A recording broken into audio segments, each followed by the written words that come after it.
2022-2023 시즌 토트넘 허스퍼와 맨체스터 시티의 경기를 앞두고 맨체스터 시티에 주목할 선수를 알아보는 스카우트 H 김현민 기자와 함께합니다. 안녕하세요. 네, 안녕하세요. 손흥민 선수와 아무래도 경선상 겹칠 수 있는 수비수 마누엘 아칸지 선수에 대해서 알아보고자 하는데요. 이 선수가 펩 과르디올라 감독이 원하는 굉장히 전술적이고 지적인 수비수다. 예. 세간에 생각보다 잘 알려져 있지 않은데 이 선수가 최근 맨시티의 주전으로 활약하고 있고 또 토트넘과의 경기도 선발 출전이 예상되는 이유 그리고 이 선수의 풀스토리까지 지금부터 샅샅이 살펴보도록 하겠습니다. 일단 맨시티하고 토트넘이 이번에 맞대결을 펼치게 됐죠. 근데 현재 그 맨시티도 2위로 아스날하고의 승점 차가 이제 벌어진 상태이기 때문에 8점까지 벌어졌죠. 예. 그리고 토트넘 같은 경우도 이제 5위로 4위하고의 승점 차가 또 벌어진 상태이기 때문에 무조건 승리해야 되는 경기거든요. 예. 팀 입장에서. 그런 가운데 사실 토트넘이 최근 맨시티전, 특히 지난 시즌 두 경기를 모두 이겼기 때문에 맨시티 입장에서 또 이 경기 꼭 잡고자 하는 의지가 강할 것이고 그 과정에 또 손흥민 선수와 케인 선수에게 당했던 부분들, 특히 과르디올라 감독이 손흥민 선수에게 당했던 부분들이 있다 보니까 그 손흥민 선수를 막기 위한 수비 구성을 고민할 텐데 아칸지 선수가 동선상 분명히 맞붙이실 선수예요. 네, 부딪힐 수밖에 없죠. 예. 왜냐면은 디아스하고 스톤스가 둘 다 부상이기 때문에 그러면 오른쪽 센터백이 아칸지 한 명밖에 남지 않았어요. 그렇죠. 아케 선수도 왼쪽 백이고 또 라포르트가 뛴다고 하더라도 또 왼발잡이니까 그러니까요. 결국엔 손흥민 선수의 1대1 대결 상대는 아칸지가 될 것이다. 네. 그래서 이제 후스코어드닷컴 같은 경우도 아칸지를 이제 오른쪽 센터백으로 예상을 해놓은 상태거든요. 이렇게 되면 이제 손흥민 선수의 동선과 겹치게 되는 거죠. 근데 이제 아칸지 같은 경우는 이제 맨시티가 여름 이적 시장 데드라인에 영입한 선수입니다. 1,510만 파운드를 들여서 영입을 한 거거든요. 그러면서 이제 그 맨시티는 이번 여름에만 도르트문트 출신을 3명을 영입을 했어요. 일단 혼란을 먼저 영입했었고요. 그리고 또 이제 세르히오 고메스 같은 경우는 물론 그 안더레이트에서 영입한 거긴 하지만은 도르트문트에서 아칸지와 같이 있었다가 자리 잡지 못하고 안더레이트 갔다가 온 케이스거든요. 그러니까 혼란 아칸지, 세르히오 고메스 같이 뛰던 선수들이 다시 모였다. 사실 적응하는데도 서로 도움이 될 수 있고 또 넓게 보면 균도안도 도르트문트 출신으로 맨시티에 와 있으니까 도르트문트가 선수 잘 키우는구나 이런 느낌도 있고요. 근데 유난히 이제 맨시티가 재미를 받고 반면에 맨유는 도르트문트 출신들 영입한 게 다 실패했죠. 가가와 미키타리안 그리고 또 가장 최근에 산초까지. 산초는 지켜봐야 되지만 어찌됐거나 맨시티도 그렇고 맨유도 그렇고 도르트문트 선수를 잘 빼왔구나. 근데 이제 그 과정 속에서 아칸지는 조금 기대 이상의 좀 터진 게 아닌가 싶어요. 어쨌건 맨시티는 다 재미 보고 있죠. 맨시티는 재미 보고 있고 맨유는 다 울고 있고.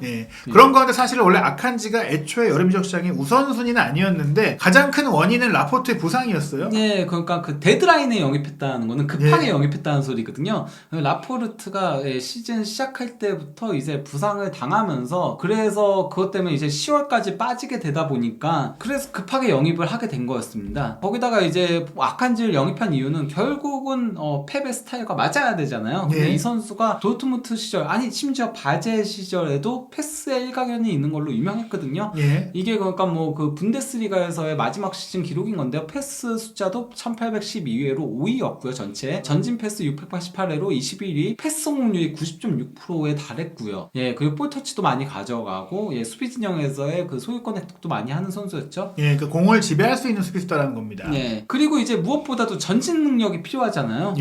펩 축구에 있어서는 볼을 다루는 스킬이 좋아야 되는데 그게 좋으려면 전진 능력이 있어야 되는 건데 이 선수가 바로 볼 다루는 스킬이 좋고 전진 능력이 있는 선수라는 거죠. 그래서 지난 유로 2020때 본선 때 그때도 이제 57회의 볼 캐리를 기록하면서 유로 대회 전체 선수들 중에서 최다였던 거였고요. 사실 제가 개인적으로 아칸지를 고평가하게 된 이유가 바로 그 대회였어요. 스위스가 물론 프랑스를 꺾은 그 큰 성과를 내기도 했지만 전반적인 경기력이 팀 자체가 좋았고 그 중심에 수비에 있었던 아칸지 선수의 빌드업 능력과 또 어떻게 보면 그 당시에는 좀 강철 같은 멘탈도 보여주고 리더로서의 모습 보이니까 아칸지 지금 더 크게 잘 될 선수 아닌가, 빅클럽 갈 선수 아닌가. 물론 도르트문트도 좋은 팀이지만 프리미어리그 가야 되지 않나 생각이 들었는데 결국 왔단 말이에요. 그리고 이제 지난 시즌 90분당 전진 볼캐리 능력이 90분당 12회로 분데스리가 전체 센터백들 중에서 2위, 1위가 바로 우파메카노. 우파메카노도 볼 전진 능력이 괴물이니까요. 그러니까 이렇게 좀 사실은 아칸지 선수가 아름아름 내실을 쌓고 좋은 활약을 해오던 선수고 그런 것들을 역시 맨시티 그리고 과르디올라 감독은 이미 알고 있었을 것이다.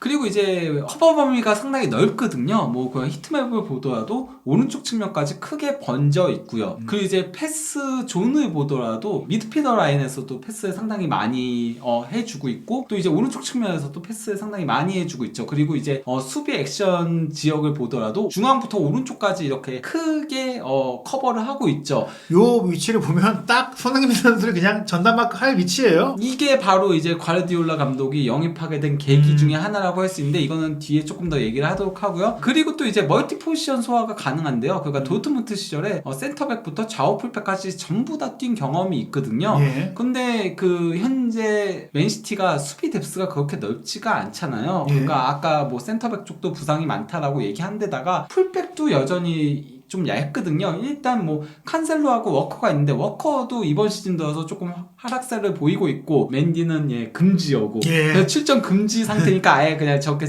잘라버렸고, 그리고 세르히오 고메스도 검증되진 않은 선수인데다가 지금 나왔을 때 좀 수비적으로 약점들을 상당히 드러내고 있죠. 리코 루이스가 기대 이상으로 해주고 있지만은 유스 출신 만 18세 선수거든요. 상황에 따라서 오른쪽 왼쪽 풀백까지도 세울 수 있다. 거기다가 이제 과르디올라 감독은 4-3-3이지만은 3-2-4-1로 운영을 한다라고 그랬잖아요. 이럴 경우에 아칸지를 오른쪽 풀백으로 적극 활용할 수 있다.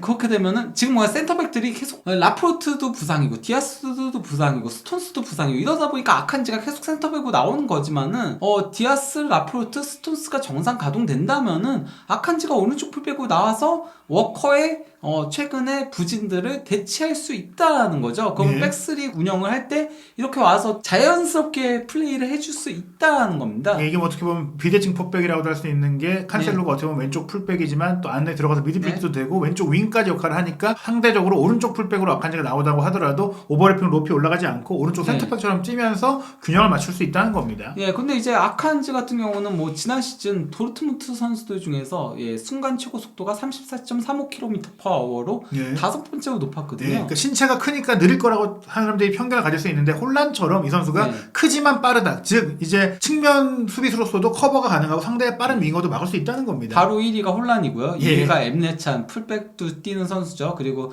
크나우프 윙포워드죠. 말렌 윙포워드죠. 사실 말렌이 굉장히 빠르기도 유명한 선수인데 아칸지랑 속도가 거의 비슷하네요. 윙포워드들과 맞먹는다고 할 수 있는 거죠. 이렇듯 이제 뭐 뎁스 문제도 있고 뭐 그러다 보니까 아칸지가 정작 센터백들이 줄부상 발생하고 하면서 백업 자원을 영입한 건데, 원래는 이종료도 그렇잖아요. 그럼에도 센터백들 중에서 최다 출전 시간을 자랑하고 있습니다. 1500분 이상을 뛴 겁니다. 결국에는 지금 뭐 후벤 디아스, 라포르트, 스톤스 이런 선수들이 우선순위인데, 그 선수들보다도 아칸지가 훨씬 많이 뛰고 영향력을 끼치고 있다. 단순히 센터백이 아닌 수비수 전체로 놓고 보더라도 칸셀로 다음으로 출전 시간이 많아요. 지금 올 시즌 현 시점에서 보자면 아칸지가 주전 수비수다. 닭주전이다. 그러면서 뭐 이번 시즌 센터백으로 17경기, 오른쪽 풀백으로 2경기 나왔는데, 이거는 이제 부상 선수들이 복귀하면은 오른쪽 풀백으로 뛰는 시간도 늘어나게 될 겁니다. 그리고 오자마자 바로 잘했거든요. 왜냐면 펩 가르디올라 감독의 전술과 잘 맞는 선수다 보니까 적응 시간이 필요가 없었던 거예요. 그렇죠. 오자마자, 그러다 보니까 이제 뭐 기브미 스포르트에서는 이제 3경기 뛰었는데 벌써 적응했다. 바겐 영입이다. 이거는 딱 이렇게 얘기를 한 거였고요. 1,500만 파운드라는 돈이 뭐 이 정도의 기량과 이 정도의 또 활약이라고 봤을 때는 메시티 입장에서 거의 뭐 거저 주는 거다라는 느낌도 있고, 또 이런 얘기도 많이 했잖아요. 뭐 그릴리시 편에서 말씀드렸지만 과르디올라 축구 적응하는데 시간 걸린다. 아칸지는 뭐 무슨 시간이 걸려? 약간 이런 느낌입니다. 그리고 이거는 이제 10월 29일에 있었던 레스터하고의 경기에서 패스 성공률이 99%, 96회 시도해가지고 하나 실패했는데 그 하나 실패가 상대 페널티 박스 안으로의 패스. 그 외엔 전부 다 성공. 이건 뭐 공격적으로 도전한 패스기 때문에 뭐 잘리더라도 이렇게 패스 미스라고 보기는 어려운 그런 장면이었어요.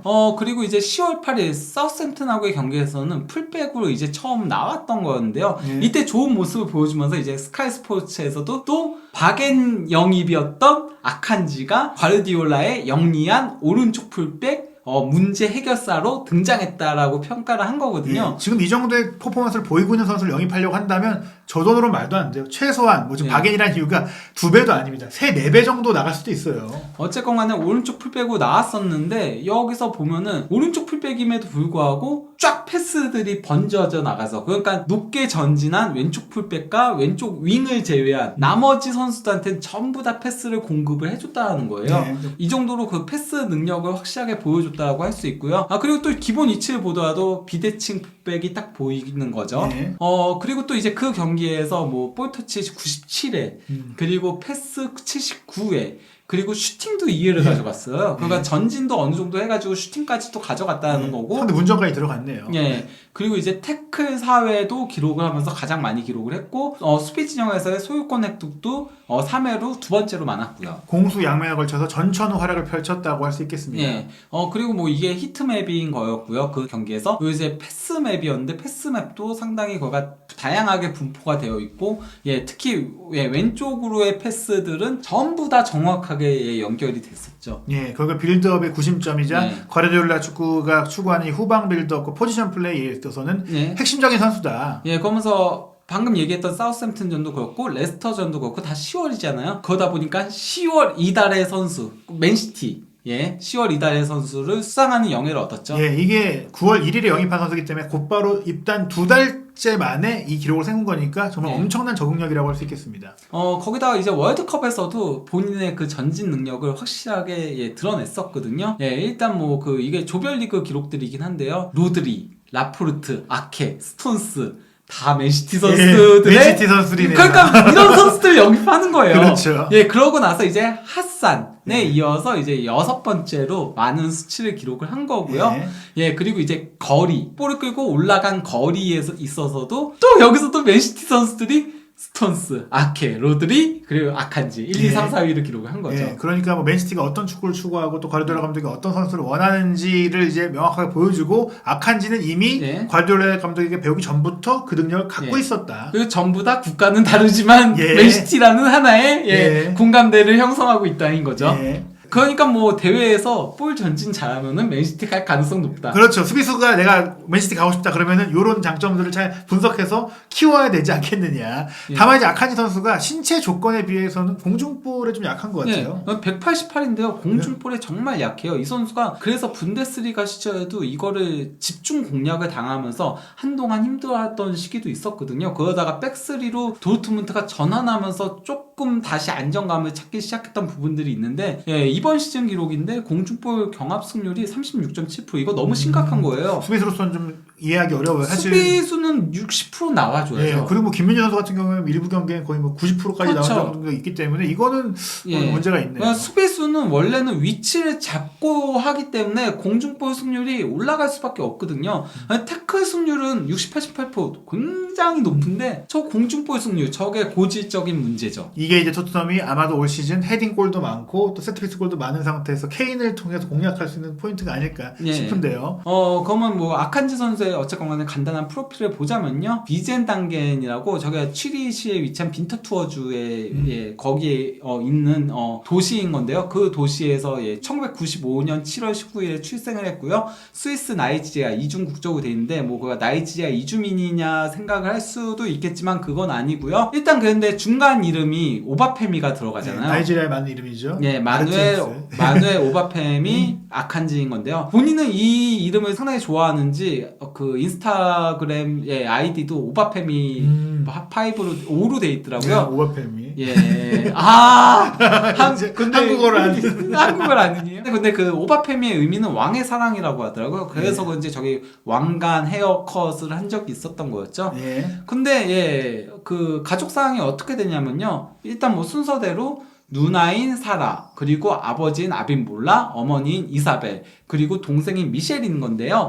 일단 아버지랑 어머니가 미국에서 만났대요. 어머니는 테니스 선수였고 아버지는 이제 금융업을 하면서 미국에서 있었는데 그때 어머니랑 만나게 돼가지고 그래서 결혼해가지고 같이 스위스 넘어온 케이스라고 하는데 아버지가 그래서 굉장히 엘리트라고 하더라고요. 그리고 어머니도 보니까 테니스 선수 출신답게 뭐 나이가 꽤 있으신데도 이제 근육이 있는 것 같아요. 그러니까 어머니의 뭐 피지컬과 운동 능력과 또 아버지의 두뇌와 뭐 이런 것들을 다 잘 물려받은 게 아닌가. 그래서 나이지리아에서 원래 그 라고스 금융에서 데려오려고 했었다라고 하더라고요. 근데 이제 결혼하면서 안 가고 스위스에서 지금 스위스에서도 금융업을 크게 하고 있다라고 하더라고요. 그리고 이제 누나나 뭐 동생도 각자의 또 분야에서 잘하고 있다고 하더라고요. 일단 누나가 2살 위인데요.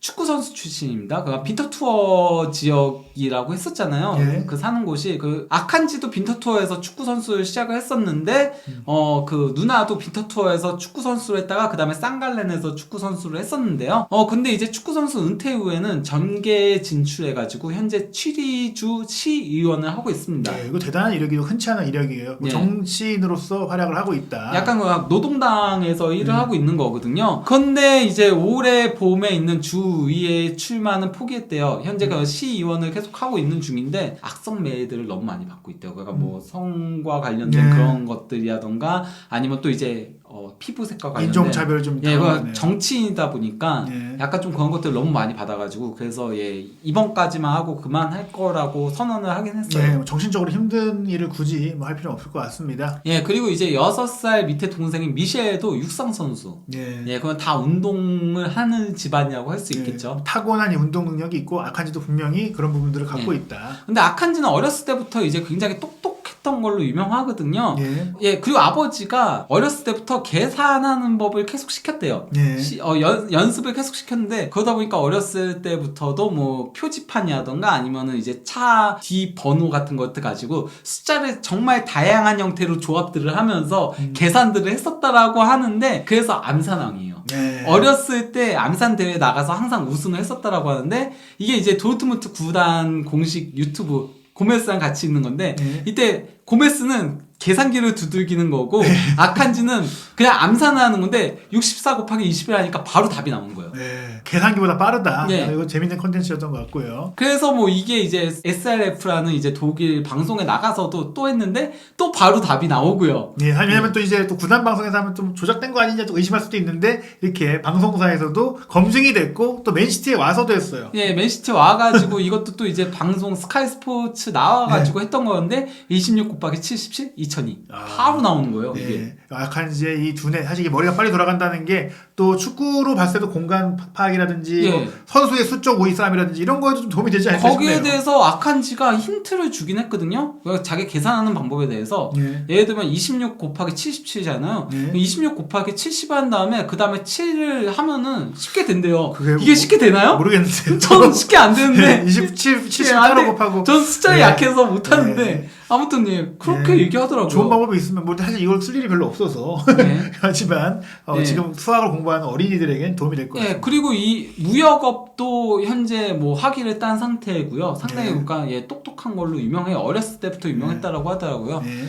예, 그리고 이제 현재 아내 뭐 멜라니 빈들러 지금은 아칸지죠. 멜라니 아칸지인데 예. 빈들러였는데 5년 전에 원래 처음에 구애를 했었대요. 예. 그런데 거절당했대요. 거절당했는데도 포기하지 않고 계속 사랑을 표현을 했고 심지어 이제 미래의 여자친구가 되는 이 분이 미국이랑 연관이 많나 봐요. 예. 미국을 유학을 갔대요. 미국을 유학을 갔는데 그 기간에도 기다리면서 계속 그 영상 통화하고 계속 그랬대요. 그러니까 그 인내심에 감명을 받아가지고 결혼을 하게 됐다라고 4년간 연애를 하다가 2019년에 결혼하게 됐다라고 그 하더라고요. 순애보와 진정성을 느낀 것 같아요. 그렇게 떨어져 네. 있으면 또 다른 사람 만날 수도 있고 그렇죠. 또 본인도 뭐 스타 축구 선수인데 네. 뭐 충분히 다른 그 선택을 할 수 있었지만 기다려준 그 마음을 보고 또 결혼을 하지 않았나 싶고 네. 또 그러면서 이제 또 두 아이의 아빠가 됐어요. 예, 그러니까 먼저 그 첫째 아이는 코로나 시기 때 이제 2020년에 5월에 그래서 출생을 했었고요. 그리고 둘째 아이는 2022년 9월 2일에 그래서 맨시티 와서 이적해 오자마자 빌라전에는 못 나왔던 거예요. 개막전에. 아이가 얘가 첫 그 경기는 아이 출산 때문에 출전을 못 했어요. 하지만 그 뒤에는 뭐 정상적으로 경기를 뛰면서 또 바로 조나를 펼치면 예. 굉장히 행복한 안착을 했네요. 예. 둘째 아이도 태어나고 또 예. 맨시티 이적해서 근데 정착하고. 아이들을 굉장히 사랑하는 것 같아요. 그래서 사진을 많이 찍는데 근데 이제 사생활 보호 때문인지 다 예. 이렇게 하트로 예. 하트로 가리더라고요. 뭐 댓글 보니까 역시 뭐 도르트문트 시절에 함께했던 벨링엄이라든지 네, 산초. 맨유로 가 있는 산초도 있고 뭐 굉장히 많은 주루도 있네요. 주루 예. 스위스 선배. 요한 주루도 있고요. 결국 이제 많은 이제 축하를 받으면서 행복한 가정을 꾸리고 있다. 근데 어쨌건 간에 뭐 아칸지의 이제 선수 경력을 얘기하자면요. 9살 때 이제 비젠 단계에 거기 동네니까요. 거기서 이제 축구를 시작을 해가지고 곧바로 빈터 투어 눈에 띄어가지고 이 핀터 투어는 그 스위스 2부 리그에 거의 있는 팀이거든요. 예, 그래서 거기 아카데미에 입단했는데 원래는 윙어랑 중앙 미드필더 역할을 수행을 했었대요. 그러니까 속도가 빠르고 볼 다루는 능력이 좋은 것들, 패스가 좋은 것들이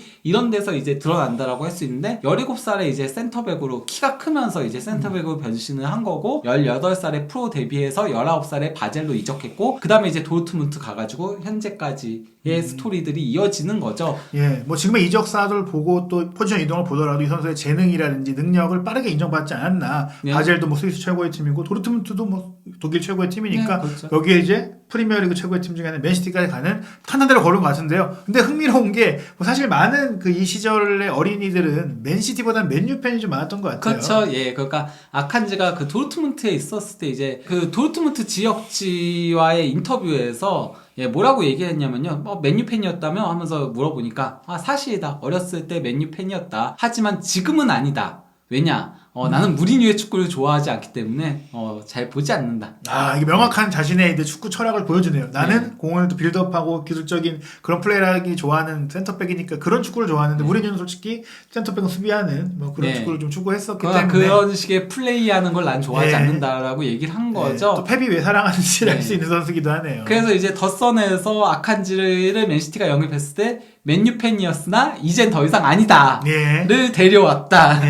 충분히 이제 맨시티 팬들도 납득할 만한 이력이다라고 볼 수 있겠습니다. 거기다 이제 맨체스터 더비가 끝나고 그때 이제 옵사이드 논란에 대해서 이제 끝나고 나서 그 믹스드 존 인터뷰에서 이건 완전히 말도 안 된다. 이렇게 강하게 비판을 하기도 했죠. 여전히 뭐 이 골에 대한 논란들이 있고 또 규정에 대한 얘기들도 나오고 있는데요. 저희도 소개드린 바가 있고요. 그리고 이제 이 선수 뭐 말씀드린 대로 유로 대회도 참가했고 월드컵도 참가한 스위스 대표팀의 핵심 수비수입니다. 그러니까 뭐 20세 이하 대표팀부터 시작해가지고 21세 대표팀을 거쳐서 만 21세 때 이제 스위스 대표팀에 데뷔를 해가지고 지금까지도 뭐 핵심으로 뛰고 있죠. 뭐 지금 아칸지 없이 뭐 스위스 대표팀을 설명할 수 없을 정도로 후방의 리더고 아마도 이 선수가 이제 뭐 스위스의 뭐 주장이 될 가능성도 높은 선수가 아닌가 뭐 생각이 드는데요. 어쨌든 최근에 스위스 선수들이 또 많이 뭐 좋은 유럽 리그에서 많이 활동을 하고 있는데 아칸지가 또 맨시티를 대표하는 스위스 선수로서도 더 많은 스토리를 만들지 않을까 싶습니다. 한주팀은 앞으로도 화제의 선수들에 대한 모든 것을 살펴본 스카우트 H 콘텐츠 부버지 김효민 기자와 함께합니다. 여러분들이 궁금한 선수 또 알고 싶은 선수가 있다면 댓글로 남겨주세요. 다음 스카우트 H 제작에 반영하도록 하겠습니다. 한준TV의 스카우트 H 많은 관심 성원 부탁드립니다.